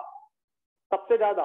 मोस्ट पावरफुल ऑक्सीडाइजिंग एजेंट, उससे कम पावरफुल ऑक्सीडाइजिंग एजेंट, उससे कम पावर, सबसे पावरफुल ऑक्सीडाइजिंग एजेंट ये, उससे कम ये, उससे कम ये, उससे कम ये। मतलब ध्यान से सुनना, K2Cr2O7 Fe+2 आयन को रिड्यूस कर सकता, ऑक्सीडाइज कर सकता है। क्लोरीन भी ऑक्सीडाइज कर सकता है, KMnO4 भी Fe+2 को ऑक्सीडाइज कर सकता है। Fe+2 सबसे नीचे। इस तरफ वाले क्या होते हैं साहब? ये सब क्या है? रिड्यूसिंग एजेंट है। और ये सब क्या है इस तरफ वाले? ये आपको याद होना चाहिए ऑक्सीडाइजिंग एजेंट है। तो सबसे पावरफुल ऑक्सीडाइजिंग एजेंट कौन हुआ? KMnO4। अगर मैं आपको अलग से, ये इस क्वेश्चन से रिलेटेड नहीं है, अगर मैं अलग से आपसे पूछूं कि इन चारों में सबसे ज्यादा पावरफुल ऑक्सीडाइजिंग एजेंट कौन है, तो सबसे ऑक्सीडाइजिंग एजेंट का पावर MnO4 सबसे ज्यादा, उससे कम Cl2। ये आप ऐसा लिख लो चाहो तो, ऐसा Cl जो ऐसा भी लिख सकते हो और ऐसा भी लिख सकते हो, Cl2। उससे कम पावरफुल ये Cr2O7, उससे कम powerful Fe+3। This is the oxidising power. अगर मैं आपसे क्वेश्चन पूछूं कि रिड्यूसिंग पावर बोलिए, रिड्यूसिंग एजेंट का रिड्यूसिंग पावर बोलिए, तो सबसे पावरफुल Fe+2, फिर Cr+3, फिर Cl2, फिर Mn+2। तो सबसे पावरफुल यहां पर है Fe+2। रिड्यूसिंग एजेंट में Fe+2, फिर आपका आ जाएगा Cr+3, फिर आपका आ जाएगा Cl2। यार यहाँ लिखने में मिस्टेक हो गई, Cl- है ना, सॉरी, ये थोड़ा सा ही कर लेना, Cl2 Cl-, फिर Cl-1 और सबसे कम हो जाएगा Mn+2। ये देखिए, ये रिड्यूसिंग एजेंट की पावर या ऑक्सीडाइजिंग एजेंट की पावर, माने MnO4 Fe आयन को ऑक्सीडाइज कर सकता है, K2Cr2O7 भी Fe आयन को ऑक्सीडाइज कर सकता है। अब दोनों में मीडियम चाहिए, तो यहां देखिए ये Cr2O7 नीचे है, Cr2O7 Cl आयन को ऑक्सीडाइज नहीं कर सकता, लेकिन MnO4 आयन Cl आयन को ऑक्सीडाइज कर सकता है। ध्यान से सुनना है, देखिए MnO4 आयन पावरफुल है, Cl आयन कमजोर है, तो MnO4 आयन Cl आयन को, MnO4 आयन Cl2 को ऑक्सीडाइज कर सकता है, ठीक है, कर सकता है कि नहीं? तो हम यहाँ पर Cl2 को नहीं, Cl आयन को ऑक्सीडाइज कर सकता है। MnO4 इसको भी कर सकता है, इसको भी कर सकता है, इसको भी कर सकता है। अब ये दिया हुआ है, देखिए MnO4 के साथ HCl, तो ये कॉम्बिनेशन गलत हो जाएगा, तो ये आंसर होगा। अब इस आंसर को बहुत अच्छे से समझा रहा हूं मैं, ठीक है। KMnO4 H2SO4 के साथ, ध्यान से अच्छे से समझिए, KMnO4 ऑक्सीडेशन स्टेट +7 है और इसकी ऑक्सीडेशन स्टेट +6 है, मैक्सिमम ऑक्सीडेशन स्टेट है। इससे आगे जा सकती है क्या? नहीं। इससे आगे जा सकती है क्या? नहीं। और KMnO4 H2SO4 मीडियम में बहुत अच्छे तरीके से काम करेगा, इसको ऑक्सीडाइज नहीं करेगा, केवल किसको ऑक्सीडाइज करेगा? Fe आयन को ऑक्सीडाइज करेगा, इसको ऑक्सीडाइज नहीं करेगा। K2Cr2O7 H2SO4, ये देखिए +6 स्टेट है, कोई परेशानी नहीं, ये भी +6 है, कोई परेशानी नहीं। ये देखिए K2Cr2O7 Cl-, क्या K2Cr2O7 Cl- को ऑक्सीडाइज कर सकता है? नहीं, नीचे है, और इसकी पोस्ट नीचे है, इसकी पोस्ट बड़ी है। तो ये इसको ऑक्सीडाइज कर सकता है, ये इसको ऑक्सीडाइज कर सकता है, ये इसको भी कर सकता है, ये इसको कर सकता है, ये इसको नहीं कर सकता है। तो K2Cr2O7 को आप HCl मीडियम में यूज कर सकते हैं, K2Cr2O7 को H2SO4 मीडियम में यूज कर सकते हैं, KMnO4 को H2SO4 मीडियम में यूज कर सकते हैं, पर KMnO4 को HCl मीडियम में यूज नहीं कर सकते हैं। अब प्रॉब्लम क्या आई इसको देखो, प्रॉब्लम क्या है इसको देखो, बहुत इंपॉर्टेंट आया हुआ है आपको, ये देखिए। और आपको मैंने बतला दिया एनसीईआरटी में नोट करके लिखा हुआ है, सबसे इंपॉर्टेंट केस यही है। अब आपने यहां पर ले लिया KMnO4 और आपने मीडियम HCl ले लिया और आपने यहां पर लिया Fe+2 आयन और आप कर रहे हो रिएक्शन। आप क्या चाहते हो, आपको याद है KMnO4 किससे रिएक्शन करना चाहिए, केवल Fe आयन से। KMnO4 को किससे रिएक्शन करना चाहिए, Fe आयन से। ये तो केवल मीडियम की तरह काम करना चाहिए। भाई साहब ये इतना नालायक है कि ये मीडियम की तरह काम नहीं कर रहा है, ये मीडियम की तरह KMnO4 को खा भी रहा है, ये KMnO4 को भी खा रहा है और ये भी खा रहा है, ये दोनों। तो हमको ये समझ नहीं आएगा कि इसने कितना KMnO4 को खाया और इसने कितना। अगर केवल ये रिएक्शन होती इनके भी, अगर इसके 10 लगते, अगर इसके 10 इक्विवेलेंट लगते तो इसके भी 10 होते, इसके 5 इक्विवेलेंट तो इसके 5 होते, इक्विवेलेंट कंसेप्ट समझा रहा हूं, इसके 4 इक्विवेलेंट तो इसके 4 होते। लेकिन आपको यहाँ पे प्रॉब्लम ये आ रही है कि KMnO4 इससे भी रिएक्ट कर रहा और इससे भी। अब मान लो ये लगा 10, तो हमें क्या पता चला कि ये कितना यूज किया और ये कितना, पता ही नहीं चल पाया हमें। तो हम Fe आयन का सही टाइट्रेशन नहीं कर सकते, क्योंकि Fe आयन अकेला रिएक्ट करने वाला नहीं है। यहाँ पर ये जो मीडियम की तरह काम करने वाला था, ये जो मीडियम की तरह काम करने वाला था, वो रिड्यूसिंग एजेंट की तरह भी काम करने लगा। तो ध्यान से सुनना, ये है ऑक्सीडाइजिंग एजेंट, ये है रिड्यूसिंग एजेंट, ये मीडियम भी है और रिड्यूसिंग एजेंट भी हो गया। इसको रहना चाहिए था मीडियम, मीडियम के साथ साथ ये क्या बन गया, रिड्यूसिंग एजेंट भी। तो KMnO4 इसके साथ भी लड़ रहा है, KMnO4 इसके साथ भी लड़ रहा है। पता नहीं चल पाया कि KMnO4 का कितना इक्विवेलेंट इसके साथ रिएक्ट किया। तो हम इस टाइट्रेशन को सही नहीं कर सकते, हमें सही रिजल्ट नहीं मिलेगा, क्योंकि HCl is act as a reducing agent as well as medium। बात समझ आ गई? Very very important. तो HCl can not used in the titration of Fe ion with KMnO4 as a medium because HCl act as a reducing agent also। ये लिख दिया, reducing agent also। समझ आ गया? तो ये दुष्टता कर रहा है। क्या दुष्टता कर रहा है, क्या खराबी कर रहा है? हम इसका टाइट्रेशन कर रहे थे, KMnO4 से केवल ये रिएक्ट करता, KMnO4 से ये भी रिएक्ट कर गया रिड्यूसिंग एजेंट की तरह। आ गया समझ में? तो ये काम इसने बिगाड़ दिया, ये बात आप अच्छे से समझ गए होंगे। और अब इस रिएक्शन को मैं दे रहा हूं, ये रिएक्शन दे रहा हूं KMnO4 की HCl के साथ, बैलेंस करिए, बहुत इंपॉर्टेंट है, आएगी। ये हटा दूं? अब बोलो पूरी विद्या समझ आई? मैंने आप में इसमें मैंने बहुत सारी बातें, बहुत विद्याएं समझा दी हैं आपको, और बहुत इंपॉर्टेंट है। KMnO4 can not be used in, बोलो, HCl मीडियम। H2SO4 मीडियम में से कोई प्रॉब्लम नहीं, लेकिन HCl मीडियम में KMnO4 को हम यूज नहीं कर सकते हैं, क्योंकि आपका टाइट्रेशन बिगाड़ देगा, आपका टाइट्रेशन बिगाड़ देगा।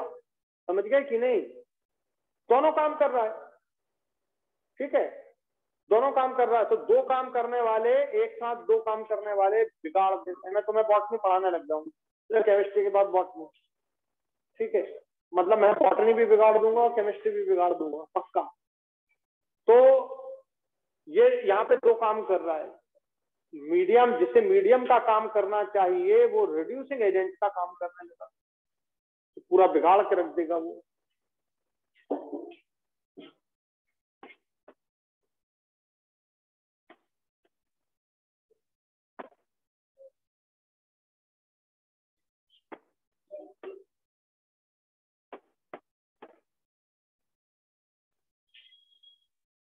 तो अब मेरा नेक्स्ट क्वेश्चन है जो बहुत इंपॉर्टेंट है। आप लिखिए MnO4 आयन लिखिए या KMnO4, उससे कोई फर्क नहीं पड़ेगा। ये MnO4 आयन आप HCl के साथ मुझे रिएक्शन करके बताइए, HCl के साथ मुझे रिएक्शन करके बताइए कि क्या बनेगा। बताइए MnO4 +7 है, आप KMnO4 लिख लो तो भी कोई दिक्कत नहीं है। ये देखिए +7, ध्यान से सुनिए क्या है, किसमें बदलेगा। मीडियम एसिडिक, ये दो काम, ये मीडियम है, मीडियम भी बन रहा है, ये एसिडिक मीडियम का काम भी कर रहा है, और ये ऑक्सीडाइजिंग एजेंट है। बताइए Mn किस में बदलता है, जल्दी बोलिए। +2। ये +2 में बदल गया। अच्छे से सुनना है इसका क्वेश्चन, Mn +2 में बदल गया। ये देखिए Cl-1 है, ये Cl-1 अभी आपने देखा किस में बदलता है, जल्दी बोलो। Cl-1 किस में बदल रहा है, Cl2 में, समझ गए। तो Cl-1 HCl-2 मत कर देना। अरे ये इससे इलेक्ट्रॉन खींचेगा, ये इलेक्ट्रॉन देगा, ये देगा। जब ये इलेक्ट्रॉन देगा तो देखो Cl-1 Cl2 में जा रहा है। आप यहाँ पर Cl2 इधर देखो, ये 2 है तो यहाँ पे आप 2 कर दो ताकि आपको आगे प्रॉब्लम नहीं आए। देखो -1 से ये 0 में गया, बोलो कितने का चेंज आया, -1 से 0 में।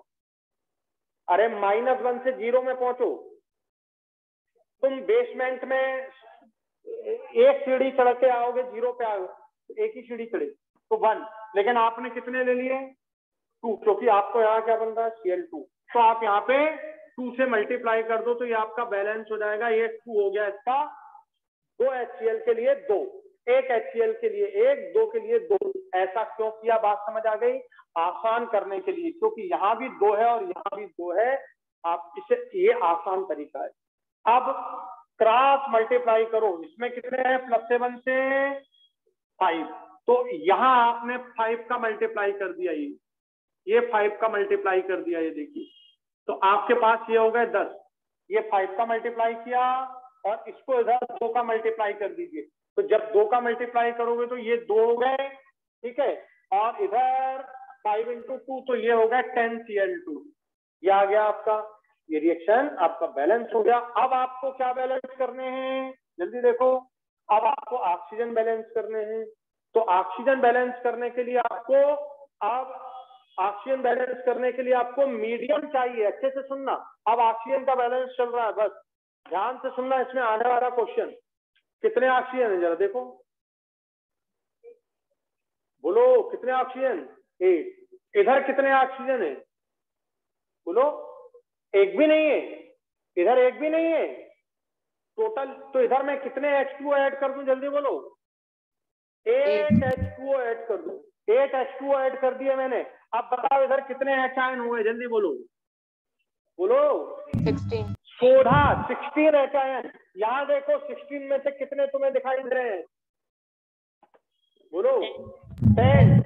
अब कितने बचे, 6। ध्यान से सुनना, ये जो 6 H आयन है, माने जो 6 H आयन है, ये जो 6 H आयन है, ये मीडियम का काम करेंगे, ये मीडियम का काम करेंगे।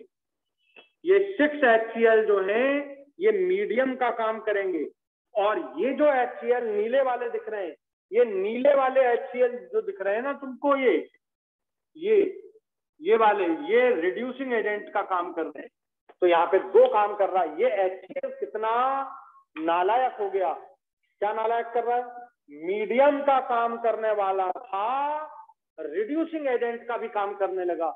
जबकि रिड्यूसिंग एजेंट कौन होना चाहिए था, वहां के लिए बोल रहा हूं, Fe आयन। तो यहाँ पर ये प्रॉब्लम शुरू हो जाएगी। तो आपको ये समझ नहीं आएगा कि HCl कितने यूटिलाइज हो गए MnO4 के साथ, वहां की बात कर रहा हूं, यहाँ की नहीं। तो यहाँ पे अब फिर से वापस चले, तो यहाँ पर 10 ये हो गए, 6 ये हो गए, 16 हो गए, ठीक है, पूरे ये 16 हो गए। और अब आपका यहाँ Mn बन रहा है, तो यहाँ पे आप MnCl2 कर दो, ये देखो MnCl2, यहाँ पे K है तो ये 2KCl कर दो, ये बैलेंस हो गया आपका, पूरा रिएक्शन कंप्लीटली बैलेंस हो गया। मैं यही बात आपको बतला रहा था कि यहाँ पर कितने HCl रिड्यूसिंग एजेंट का काम कर रहे हैं, बोलो समझ आ गया? 10 Cl आयन, और बाकी के जो H आयन है ये मीडियम का काम कर रहे हैं। तो HCl act as a reducing agent as well as medium. तो ये क्वेश्चन आप बताओ टोटल HCl कितने हो गए यहाँ पे, ये टोटल HCl काउंट करो कितने, 16 HCl। टोटल HCl कितने हो गए, 16 HCl। आ गया समझ में? और ये कितने हैं, 2, तो 2 16 HCl। अब आप पूरा बैलेंस कर लिए और आपको बात समझ आ गई कि यहाँ पर HCl ने 2 काम किया, कौन कौन सा, और 6 HCl मीडियम और 10 HCl रिड्यूसिंग एजेंट का भी काम कर रहे हैं। तो ये बात बहुत इंपॉर्टेंट है रिएक्शन। अब देखो इसका फायदा क्या बन गया, क्या बन गया, आपने क्लोरीन की मेथड ऑफ प्रिपरेशन में भी ये रिएक्शन पढ़ी है, ठीक है? तो क्लोरीन का मेथड ऑफ प्रिपरेशन हो गया ये रिएक्शन। वैसे वहां पे मैंने ये नहीं पढ़ाई थी, ठीक है, यही सोच के नहीं पढ़ाई थी कि अभी आपको दिक्कत आएगी। तो यहाँ पे अब आपको क्लियर हो गया कि HCl KMnO4 के साथ रिएक्ट करता है तो कितने क्वेश्चन क्रिएट होते हैं यहाँ पर, और वो वाला क्वेश्चन तो बहुत इंपॉर्टेंट है, इसके आगे मैंने आपको समझाया और ये भी बहुत इंपॉर्टेंट है। और अब आपको पूरा क्लियर हो जाना चाहिए कि Fe ion cannot be estimated with KMnO4 in HCl medium because it is not accurately titrated because some HCl act as a reducing agent, ठीक है? So we cannot detect quantitatively Fe ion exactly। हो गया concept clear?